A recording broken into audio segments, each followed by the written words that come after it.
with absolute power, therefore absolutely corrupting an entire global superpower. They now got a lot of attitude, and I'm not feeling it, but it doesn't matter, because at this point, God is the one that ought to be disquieted by this enough to do something about it, given that really and truly, as one meager mortal sitting in a generally disregarded country across the world, I stand no chance at all against that beast, that monstrous gargantuan called America.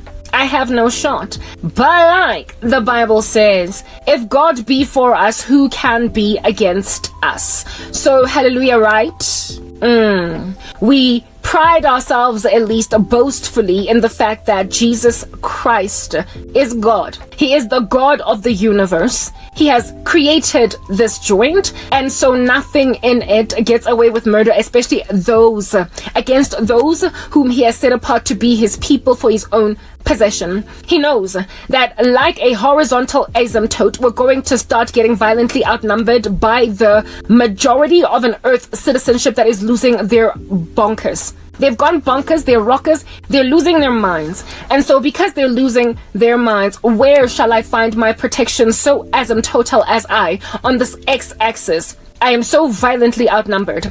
Morality is flying out the window. Ration, reason, and sense is nowhere to be found. And entire societies are acting like ancient Rome and ancient Babylon. Or perhaps South Africa. I'll tell you about South Africa. You know what they're like? They're like that ancient civilization in the movie Apocalypto. Have you seen Apocalypto? You will throw yourself out of window if at all you've seen that movie without realizing that we've come a long way as the human race. It represents the kinds of societies that used to exist in the movie back in the day.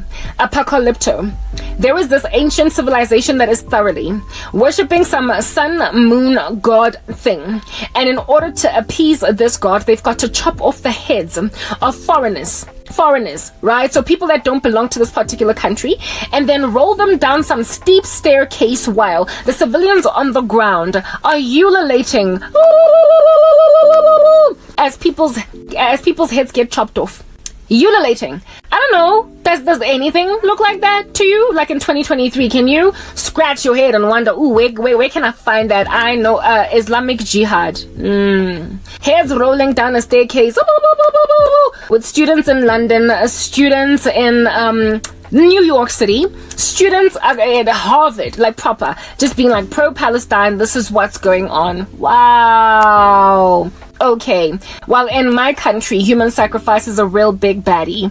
Okay, people rolling down dead heads, a steep hill with everybody ululating, celebrating this bloodshed because they're thirsty for blood, because some people's lives are cheap. Witchcraft is through the roof, and you can find yourself in a position where you're now the human sacrifice C, and upon being the human sacrifice C, there is nothing you can do when you are amidst a people that are drunk with bloodthirst and a demon. All you can do is make like the lead character in Apocalypto and hope that they set you free to run into the wilderness and see if you can avoid a dart. That's what's good. Run in squiggly mode, run in a zigzag, and escape to go and save your wife who's giving birth to a second child in a well. Because you're rational. I live in that kind of land, and like that lead character in Apocalypto, I'm trying to escape. But that land of mine that's ululating at the random carnage of heads of people that didn't have it coming, they are having Americans just recognize this, incendiary agenda of Africans and then salivate after abandoned Africans living in a barbaric land. That's chopping people's heads off and ululating as they roll down a steep staircase. And these barbaric Americans hoping to capitalize on this in a slave trade are not even so much American leadership as they are American civilians. So here it is that this thing has trickled down. I've got like a whole civilian set free out of prison, wreaking havoc in my life, trying to buy me real quick from a country that rolls heads down a steep staircase, much like Islam. So of course then in that regard you can gauge thoroughly that South Africa's pro-Palestine. It's standing with Hamas. No surprise over there. People rolling chopped off heads down steep staircases. South Africa does it. It's been doing it for a minute. So of course it's gonna stand with people that can even chop off, never mind adult heads, but those of babies. Very well. Now that you have gauged that as an ecosystem, trust, therefore, that upon God saying that in the last days, people will be eating, marrying, being given in marriage, being drunk and getting merry. Of course, I added my own paraphrase over there. That there will be such practices happening, and yet people will prosper nonetheless to get married on the same day they rolled ahead down a steep staircase. So do not look at all of this marrying and being given in marriage, or this normal living that you are observing in certain parts of the planet. Do not crease your forehead at it, because it is literally done in a climate or an era of understanding of all other carnage happening around, but nonetheless disinterested in being human about the human, or human about the human condition, because they thoroughly imagine that they're the exempt human from this carnage, given that they're a Roman citizen as opposed to a gladiator that was kidnapped from some neighboring country and made to fight in a colosseum. I am unfortunately gazed upon by my own land like I'm a gladiator. How did that even happen? I am now a second-class citizen, and being at least a second-class citizen, I'm subjugated to the tyranny of my country's insensitivity against me and human sacrifice rituals, servicing their idol gods while I grieve within. Thankfully, however, I have a holy God that has warned me in advance that these things would happen across nations, but you're not caught unawares when the Son of Man returns. Why? Because you will be making the right observations about what's going on, and so therefore reaching the right inferences when this activity rises up in increasing measure, and so your reaction is to look up and lift up your head, for your redemption draweth nigh. Everybody else, however, will be like the people in the days of Noah, marrying, being given in marriage, drinking, and being merry. That's what's good. So, America, yeah. You are ridiculous as you are. Nonetheless, you will do a better thing. Because the way that you are so violently afflicting people on this asymptote, people on this horizontal asymptote, tapering to infinity zero, tending towards zero, vastly outnumbered human beings on the earth called Christians, getting increasingly outnumbered, to the celebration of a global citizenship, glad that Christianity is on the decline. Yeah, while you're busy doing all that, you are going to afflict so many non-Christians and so many Christians alike that ultimately favor is going to tip against you and your barbarian activity.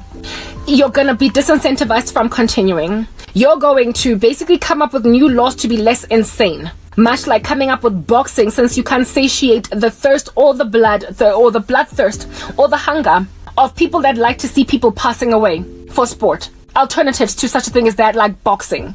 You're gonna come up with an alternative to an arena where people actually die. With one where, no, people don't die this time around, they just get bruises. You're gonna come up with a lighter version of censorship. You're gonna come up with a lighter version of afflicting people with shadow banning, etc. You're gonna calm down.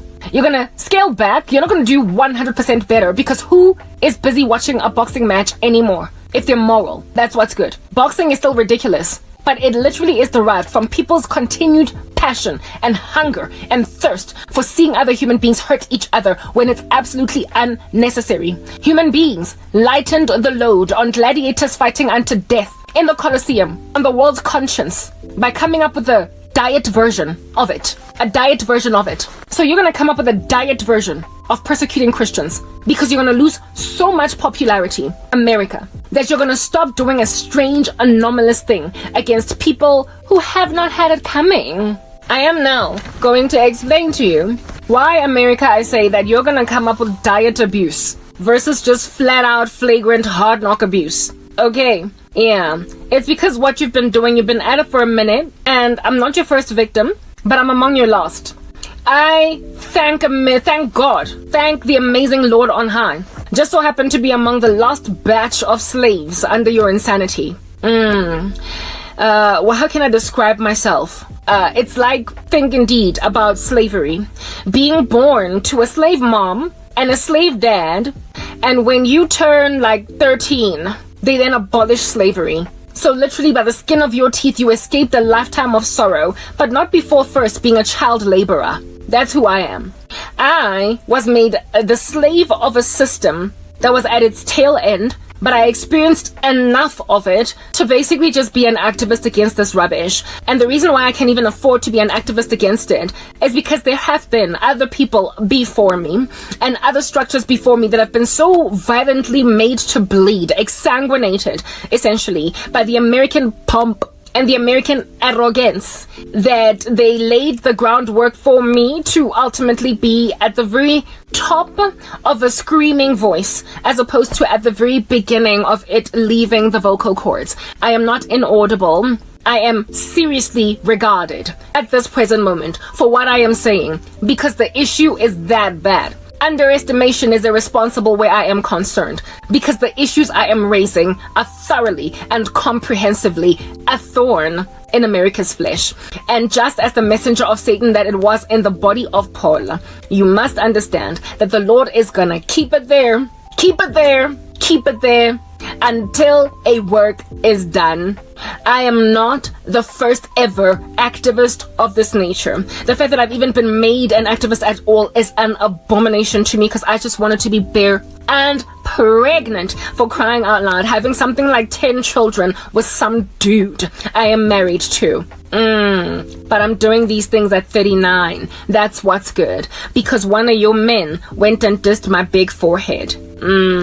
Let's talk. Okay, I have a sister, an older sister, but first let's talk about a mother. I have a mother, an older mother, because aren't all mothers older? That has been experienced through a tyrannical violence at the hands of an American boss. Wait for it, in South Africa. Like, the audacity, like you're in my country, you're hanging out in my backyard, goodness gracious, you're stroking my cat, and then you give me grief, but she got away with it. Some women my mother was working for some time ago. Do you know that I ended up, guys, you know what, like, we gotta talk. I ended up suffering like no man's business as a teenager growing up. My older sister was studying abroad, so she never got to experience all of these hard knock lives for us. Instead, treated, we get, yeah, because my sister was a genius, okay? And so she went to study in Italy early, and then ultimately university in America. So all of the like strivings of my mom, I got to experience all by my lonesome before even my little sister was conceived, born, before my mom even met the baby daddy, that would be the dad of my younger sister. There was a time when we had to move out. We had lived all throughout, not all throughout, but pretty much from the time I was about 11, 12, maybe 10, up until I was like maybe 16, 15, 16. Yeah, we had lived in the suburbs because my mother managed to get a degree, get a better job, get better working conditions, and so therefore buy houses and stuff. And so we were able to, you know, take our bags out of the hood and move to the burbs. Yeah, that's what's good. Remember the other day I was telling you that when I was in high school I had one friend that was super duper ghetto, and the only one I do like was Soweto. The rest of us were snobs, but she used to date these ghetto guys and we didn't understand why she doesn't follow the footsteps of her snobbish friends. Yeah. Later on in that story I then also spoke about how it is that there was a time when I was in about university, I ended up having to, for several years, somewhere along the way, moving back to Soweto because my mom ultimately gained her footing again, but not before losing it. Guess who made my mom lose her footing? This here rodeo is not the first time for us. Ingati mina, I am suffering from generational curses. It happened to my mom too. It happened to my mother too. This dry patch where you don't know what to do. Only difference with my mom is that she had children. And that's the sad and uncomfortable thing. And when you are as poor as I am, as Karabo right now, with like 2 kids, with like 3 kids, it's like, yo, you gonna hustle, you gonna make it work, you gonna do things you would much rather do as a woman, just so you can have a roof over your head and food in your children's stomachs. So we praise the Lord Jesus Christ on high right now, that I, as Cranberry K, gave my life to Jesus Christ first and foremost, so I am protected under provision. And secondly, because I am in Christ, I don't fornicate, I'm not out here having babies out of wedlock, and so I'm not having to carry around 7-year-old children, 5-year-old children, yeah, when I have nowhere to live. Living or living in the back of a house of your older sister, because you've had to lose the first ever house that you bought, that you built off plan. You built it off plan. Like, that's what you must understand. So every last corner square of that house was from your own mind. The architect, when he was drawing his plans, you were like, I want the bathroom there. No, actually move it there. I want the kitchen there. Yeah. A house that was born out of your own desire. And the first one you ever bought, and you lose it because of a nasty boss. And guess what? She was American. Listen, America, you've been destroying, you've been messing stuff up, and I'm going to put you in your place. Mamela. When I was a teenager, there was a time when we had to live at my aunt's, so we had to downgrade violently, okay, from a house that my mom had bought. She had bought it in Winchester Hills. It was beautiful. We had this massive yard. It was huge. And my mom planned on extending on it. It was a 3-bedroom, and it was in the center of this gargantuan yard that my mom wanted to put paving in. She wanted to put a swimming pool in. She wanted to extend it, maybe even make it a double-story, like, plans. That would have been the home that now today I like would be go high. My mom had planned to sit there a lot and keep it in that place. That neighborhood today is still very beautiful. The prices have gone up. They built a garage around it. Like, it was a massive loss. Yeah. I was living there at the latter part of my primary school and the first maybe 2 years of high school. And then my mom lost it. Yeah. Type establishment thing. She experienced, challenges in her company where she was working. They started to like, retrench. Yeah. Liberty Life, where she was working. They started to retrench, blah, blah, blah.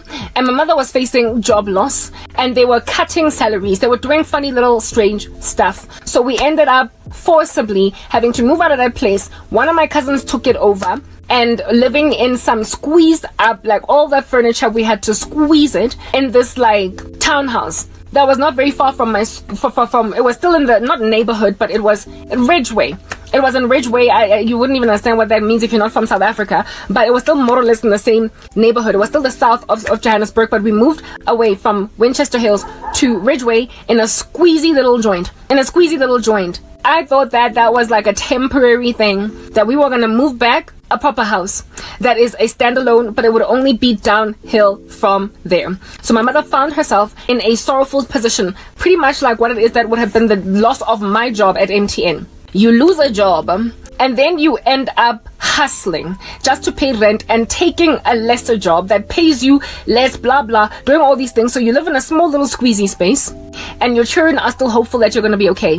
And because you want to be recovered to where you used to be, because you want to go back to where you used to be, yeah, now you start settling, you start compromising. And this is when my mother was phone called by a former colleague that she used to work with at Liberty Life, offering her a position within her field in her new business that she was starting. And this woman was American. My mom was struggling and striving with us moving from house to house, musical chairs. I remember when I was in high school, one of my girls would always come to me every year that I knew in primary school and ask me, so Grandma, where are you living this year? Because we used to move at least once a year.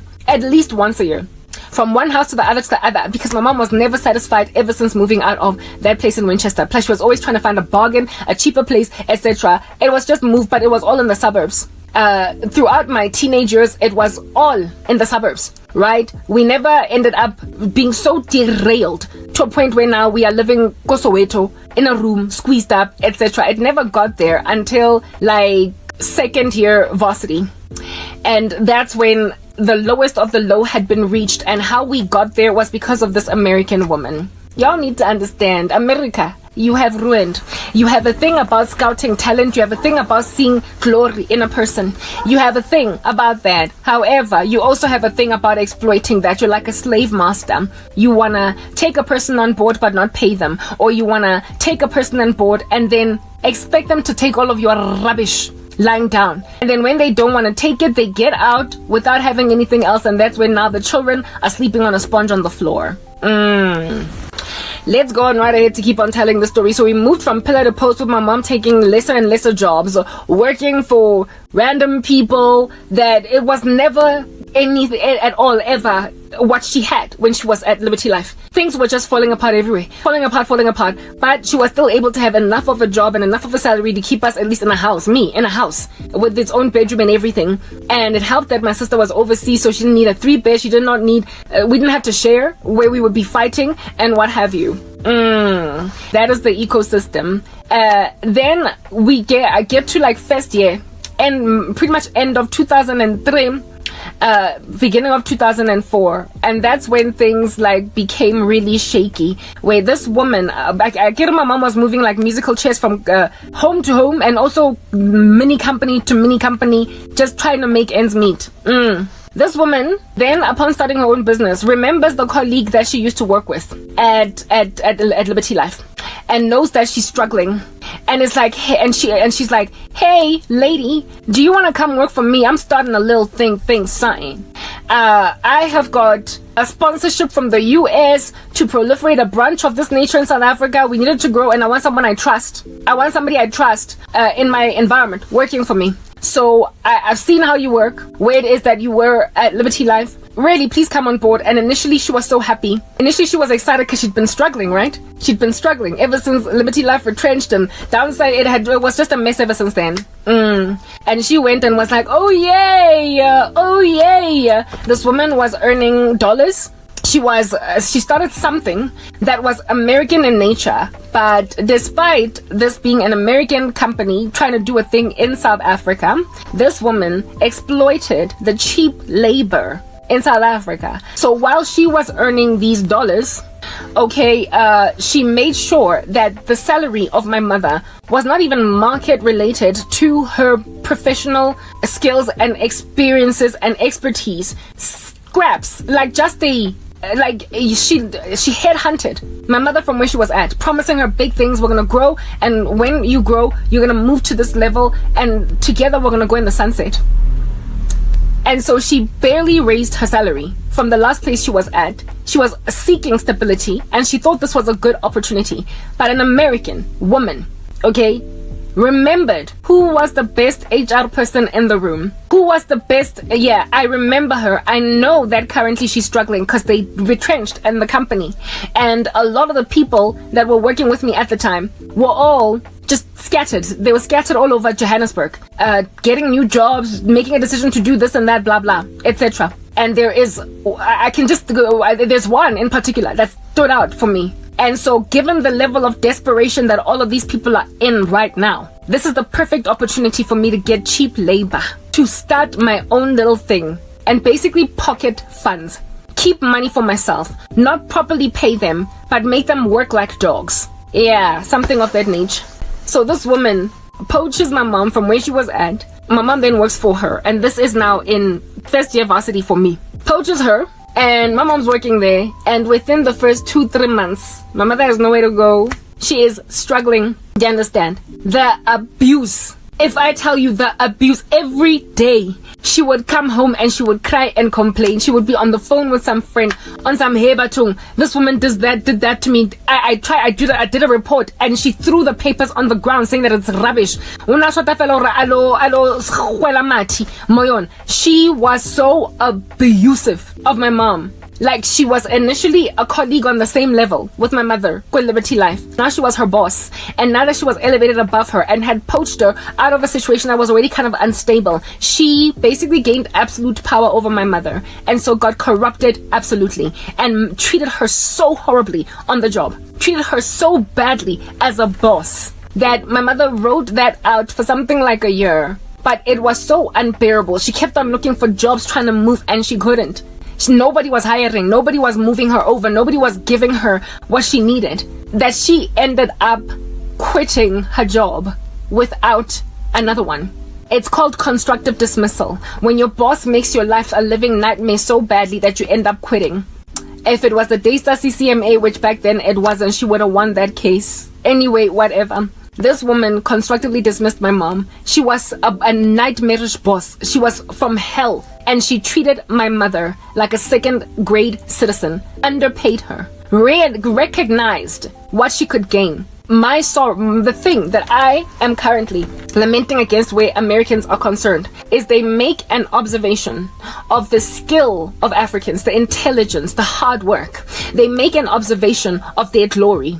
And instead of rightly compensating it, a lot of them look into the situation in a very exploitative fashion, in an opportunistic fashion. That's always been the uncomfortable sorrow of a people that are viable, highly glorious, but yet to advance, yet to reach a certain place. They find themselves as slaves. It's like what happened with colonization. Englishman goes from Europe, comes to Africa, sees all of this raw talent, this virgin glory, and instead of rightly compensating it and working with it in partnership, it lorded its iron fist on it and took it for slaves. And the reason why they did that, I covered this some time ago, and not time ago, yesterday or day before, when I was busy talking about these people complaining about colonization and how it is that they must get rid of the colonizer. But I was like, goodness, they brought the gospel, so please don't throw out the baby with the bathwater. That video, if you watched it, you will gain the bigger explanation that I gave in it.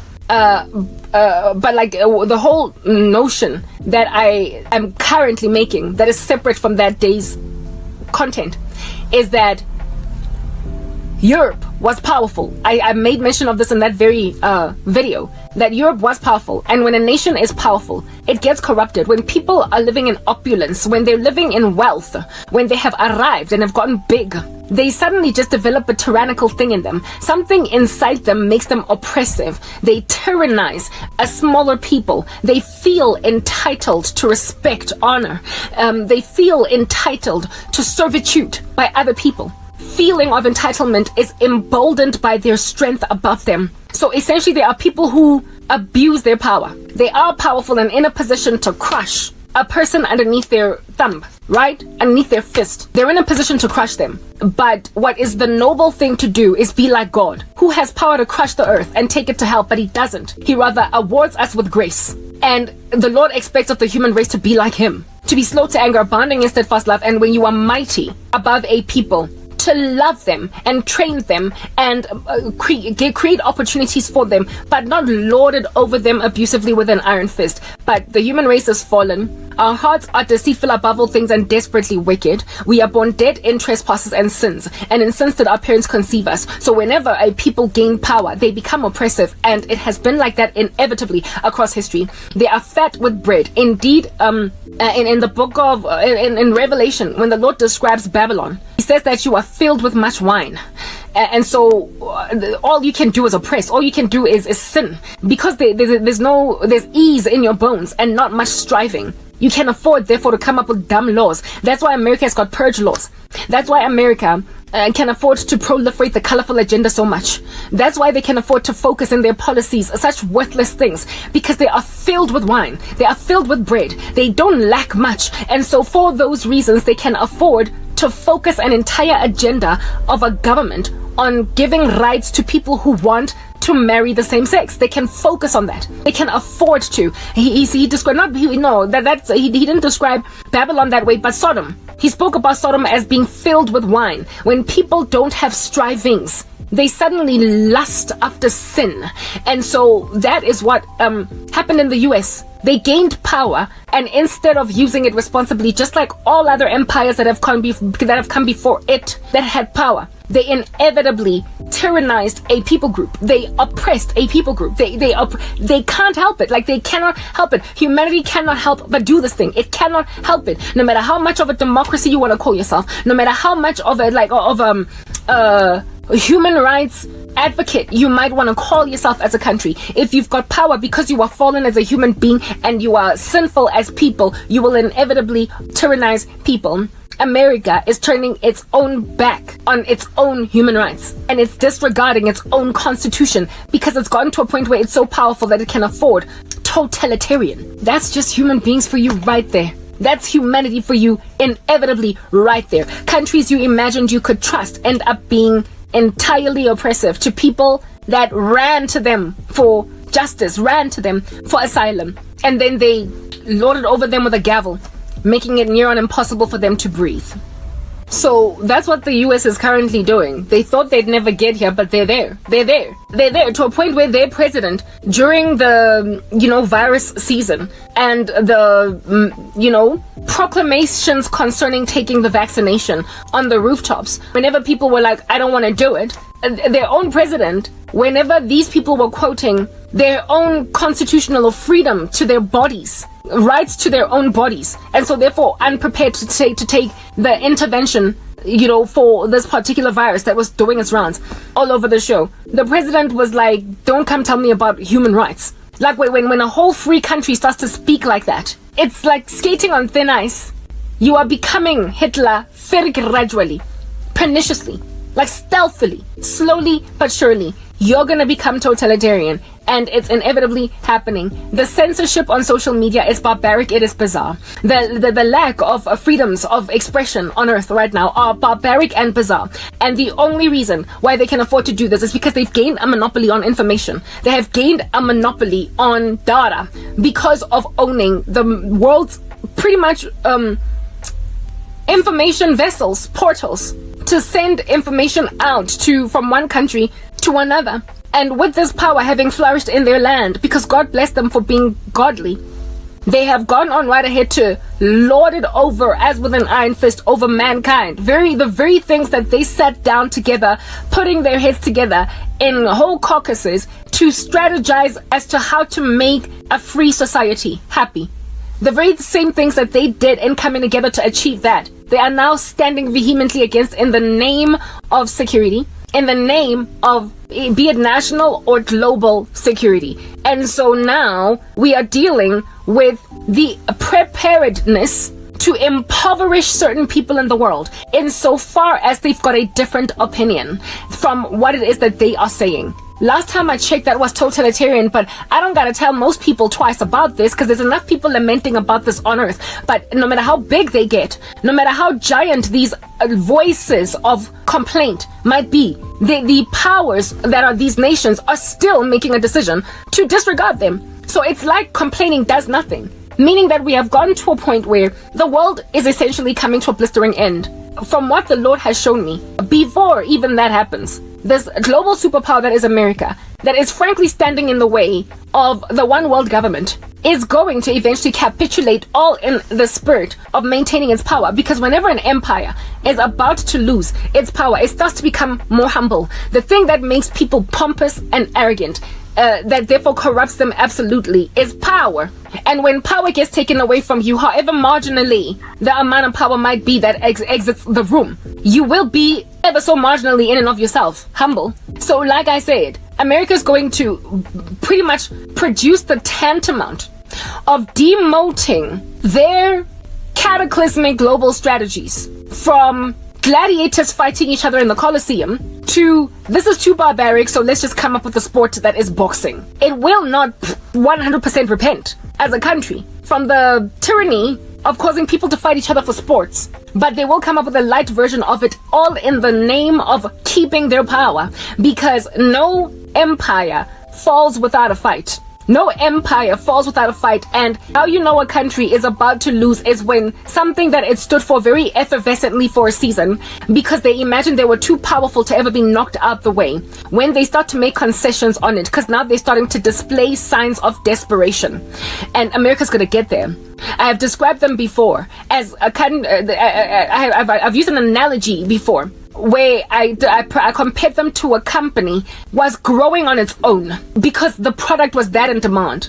But then once competitors came on board and started to saturate the market, now all of a sudden they are begging customers for service.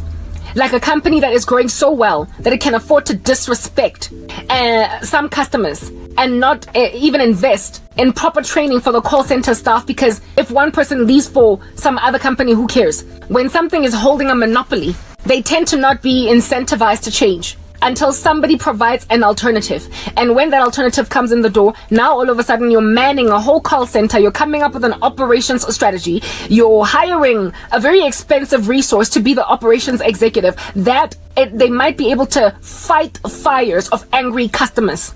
And so therefore salvage that customer, because now every customer counts. But initially you were arrogant because your product was so growing. It was growing so violently, like a wildfire spreading, unfettered, with no competition. But now you can't afford to be arrogant anymore. And so therefore you are going to finally listen to some people, even some of the lowliest. And America's going to get there with all of its social media. It's going to get there, where just to salvage themselves even slightly, just to give themselves any kind of bolstering, a boosting, they're gonna do better. But not first before becoming so pompous and so arrogant so as to think that nobody will ever do anything against them, because for so long they've gotten away with so much murder, given that they've been positively reinforced to continue with wicked behavior. They will wake up one day suddenly in a shock, in a trance, that, my goodness, I did not even realize that I was bleeding out. I was like a porous bucket that when you pour water into it, water comes out at the bottom.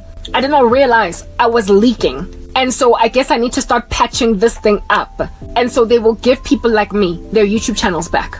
They will give people like me, who are as violently shadow banned as we are, our channels back. Not, however, leaving us alone to be indefinitely, because like I said, they're going to come up with an alternative for bloodthirst. They're going to come up with boxing because it's a light-hearted version that does not result in carnage. It does not result in death to gladiators fighting in the Colosseum unto death. They're going to come up with the lightest strategy to afflict content creators because they're going to bleed out. Their bucket is going to bleed.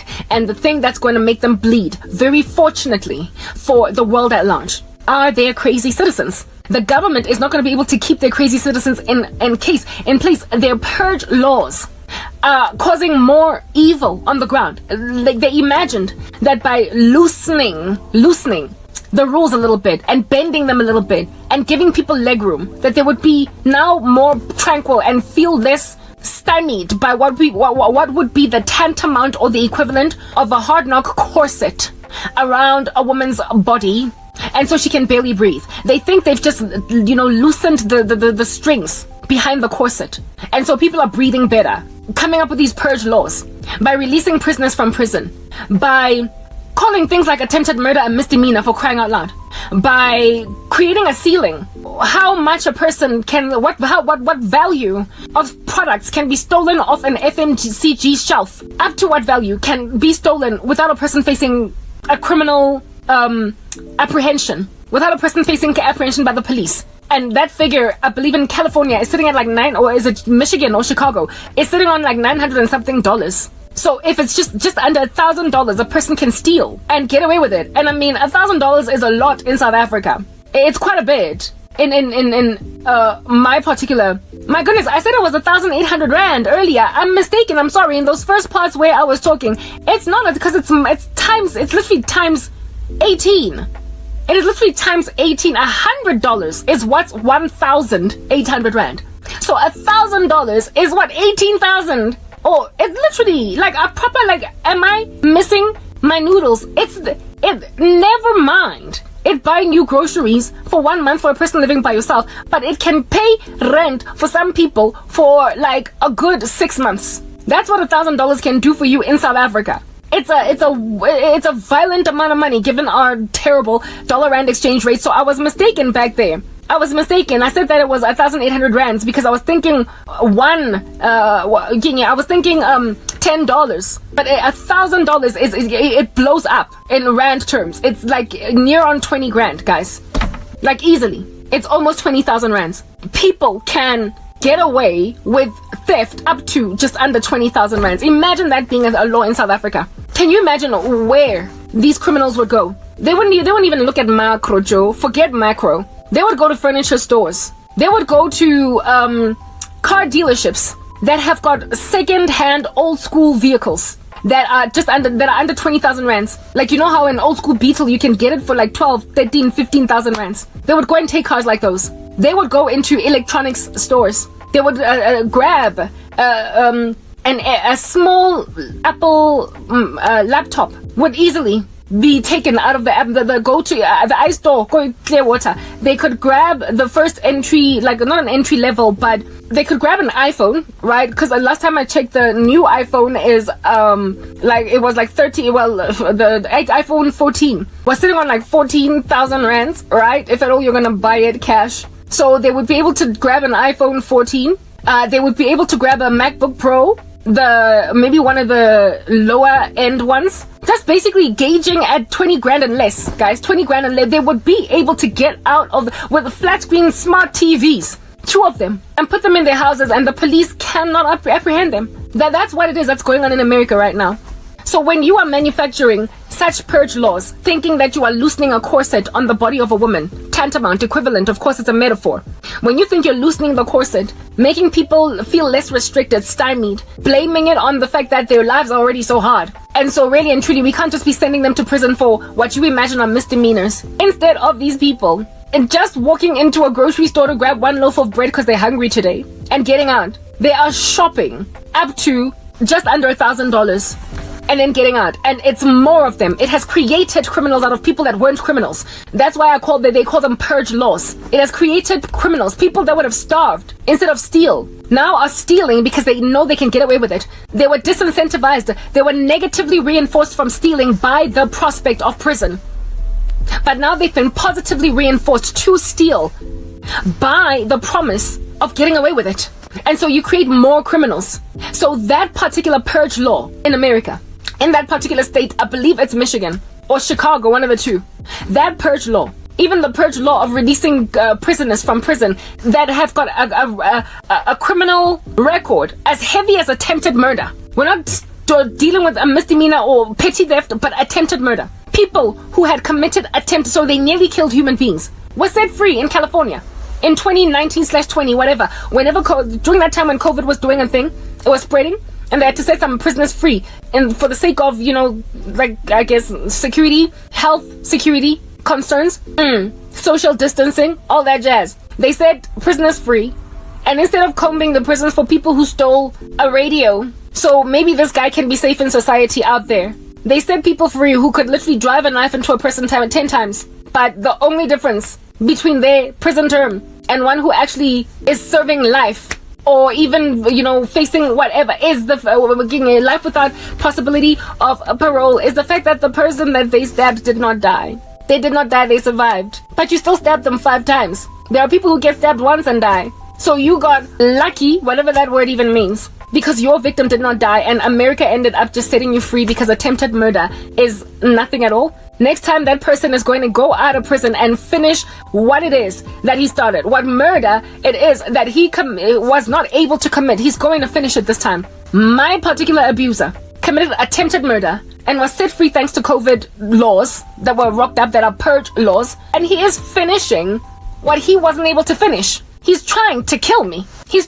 So he's always been a killer. That man survived that he stabbed a couple of times in a way that I am struggling to survive. So what I'm trying to explain right now about what's going on in America is that its own civilians have been positively reinforced into being more and more evil by purge laws, by creating such a lawless society that even the man or the woman that would have done everything in their power to at least avoid prison is now not even scared of prison, because they have the goalpost to get to prison, they've pushed it farther out. They have created legalities and certain illegalities, and so given leg room, what you imagine to be the loosening of a corset, to people that would not have crossed a certain border if you had not opened that border.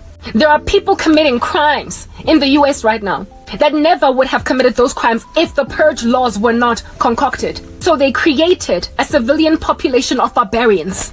They created a citizen population of barbarians, and these barbarians, unfortunately, are living in an era of the internet, globalization, cross-communication across multiple countries, where they're talking with people in Asia, Africa, South America, all over the show, Australia, and they are committing their abominable moral character issue lawlessnesses against those people living in those countries who don't have those kinds of purge laws. Like I said, in South Africa, we have our problems. We've got a whole bunch of witchcraft happening in these streets, with human sacrifices being committed literally every single day. You would never see Cyril Ramaphosa in his right mind signing into law, or any of the municipal councillors, any of the premiers of provinces signing into the laws of their own provinces, allowance for thieves to steal up to 1,800 rands or 18,000 rands. You will never see that happening, where they will allow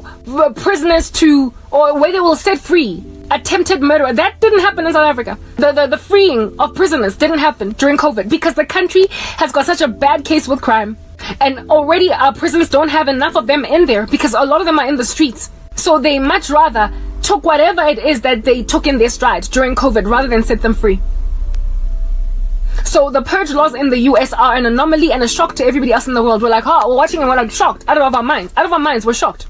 And so even though we've got our own problems, like I said, witchcraft is a real bad biggie in this country. The level of legroom legally that has been given to American citizens has created in them a boldness to do strange things to people in countries that have not seen that kind of strangeness. And so they're freaking shocking all of us with how insensitive, inhumane, full of exploitation they are, and also just like violent. The level of violence is just a shocker that slaps you when you're dealing with an American. They're entitled, they're used to getting away with murder, and upon getting away with this murder, then expect us to just take stuff lying down, especially because all throughout the decades, they have been getting spoiled whenever they commit strange atrocities. Because a prophet has no honor in his own hometown, or people have no honor in their own neighborhood. And so because people have no honor in their own neighborhoods, they tend to get ignored when they cry on the rooftops in their own neighborhoods against injustice. And so with them being ignored, they then get away. They've been positively reinforced to carry on acting a fool everywhere across the world. Because everywhere across the world, especially in poverty-stricken nations or nations that are struggling with a lot of socio-economic issues, social-political issues, civil war, they just don't have time to be focusing on a woman crying because some cyber stalker is all up in her grill.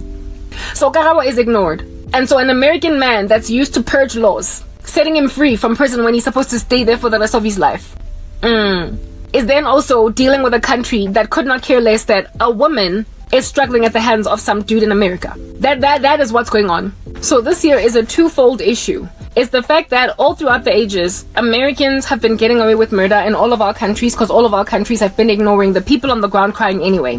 Lots and lots of disregard for sorrow on the ground. Only look at what happens in this country when there is a flood in neighborhoods where people are living in shacks and they are displaced. How after the story gets covered in the news, these people gotta find a way to build new shacks elsewhere. The government not intervening to help them along or do anything. And the country forgetting about what's going on with them. And so because the country has forgotten what's going on with them, these men, women, and children have just got to find a way to make this work. So you got to cross your finger in South Africa that you don't find yourself in a flood zone, because after it makes its way into ENCA, after it makes its way into SABC News, it's over for you. You're on your own. Women in this country are always lamenting about violence against them. We've got an epidemic of gender-based violence. But after the story of one woman who has died has been covered, all the others that are crying about abuse on the rooftops just get ignored. In your own country, no matter how glorious you are, no matter what it is that you have to offer, people there unfortunately tend to ignore you, especially if you're complaining. Human beings are very unfortunately inclined, naturally in them for whatever reason, to disregard those who are already disregarded, people who are already suffering, people who are already struggling, who are poor. Unheard. People get irritated when a beggar walks towards their door or walks towards their window when they're driving in traffic. They, pull up their window so that this person does not be like, ma'am, hear the voice. And even when you say I don't have money, you don't even look them in the eye. A person with a real plight, a real struggle, is very largely ignored in their own land. The only people that feel some kind of way about the sorrow of this person are those looking from far away into that ecosystem. So we see the trauma in people suffering very much on the news, but in their own environment, it's just business as usual. That's the unfortunate thing about countrymen. So when a person makes an observation in your own country, nobody's even listening to you. Well, of course, if they're full of exploitation, because they have been made absolutely corrupt by absolute power, and they've also been made corrupt by a reward system for criminality, where they stay. They have had behavior trained them operantly. They've been positively reinforced. They've been rewarded for misdemeanors. They've been rewarded for criminality. So behavior has been entrenched in them to expect reward, instead of punishment for things that ought to get punishment. And so they walk into an ecosystem and they just take what they want and run with it and trust that people in that land are not going to do anything about it. And that's been I would go so far as to say 30-year-long growing, metastasizing cancer of American citizens. They have come to our countries, they have looked at our countries and salivated after the glory of what's in them, felt entitled to it, made an observation of the disregard of suffering by countrymen over their own countrymen. And then over the years, their nation has become a purge state. that has allowed them to be criminals, giving them more leg room in their corsets. And so that character in them of just expecting to walk into a Walmart and take $800 groceries and not face prison time, walking out without paying. When a nation has set you free, even though you still had to serve another 20 years of prison time, and it's not a proper parole hearing that makes sense because you were in good behavior or whatever, but it is rather a sickness came on the earth, and so we gotta clear the prisons. We gotta socially distance prisoners and keep only hardened ones in there. Like proper, they might as well have set all prisoners free in America except for those that are in maximum security. In 2023 in California, they might as well have done that in California in 2020, 2019. They might as well have done that, like proper. Some prisons should be completely empty based on that policy. So I don't even know what helped them make that decision, how they were able to reach a conclusion. Because there are prisons that are there for just, a certain layer of prisoner. Where, a bit of a Hannibal Lecter goes to the most hard knock, isolated, secluded prisons because he was so hard knock. But everybody else gets to go to a nice little medium security prison. All medium security and low security, whatever, prisons in the US should have just yawned their doors and let these guys flat out. I don't know what criteria they use, I really don't. But nonetheless, that particular behavioral flaw caused an entrenching, do you understand, of a particular moral insufficiency over and above an observation of glory in an ecosystem where it is ignored, and then pouncing on a person in that country and priding yourself in the fact that no one's coming for her.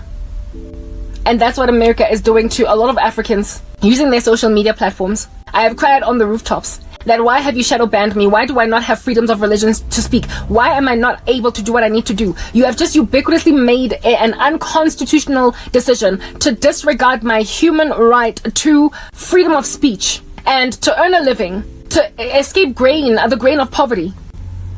Disregarded that. And then when I lament that there is a man in your land that is torturing me with witchcraft because he is a typical American, they then ignore me. And it is expected that this is going to continue to be a thing indefinitely when so many other people have experienced what I've experienced, and this thing has been going on for decades. So it's at the end of itself. I told you I'm more like a child that was born to a slave mom and dad about 13 years before the abolition of slavery. I might have experienced oppression, I might have experienced child labor, but I was at the very end of it. I was brought into this world at the tail end of it, so unfortunately I have to be a struggle hero, but nonetheless not one that has that laid the first foundations. I am not starting this war, I'm ending it. I am among the people ending it. The US is at the end of itself. It's over for America unless they do a better thing, and they are going to. So this woman that was my mom's boss, that was when I was 19. Guys, I'm 39, 20 years later. It was from the time when I was about 16 to 19 to 20. Do you know what that woman caused my mother to finally ultimately experience? So much poverty that she had to leave the suburbs, live in a back room at the back of her sister's house with a newborn baby, my little sister, sleeping with her in the bed and me on the floor in the same room at the back of my aunt's house when I used to have my own ensuite bedroom in the house one time. She caused my mom so much sorrow that she quit her job without another one, and we ended up in poverty.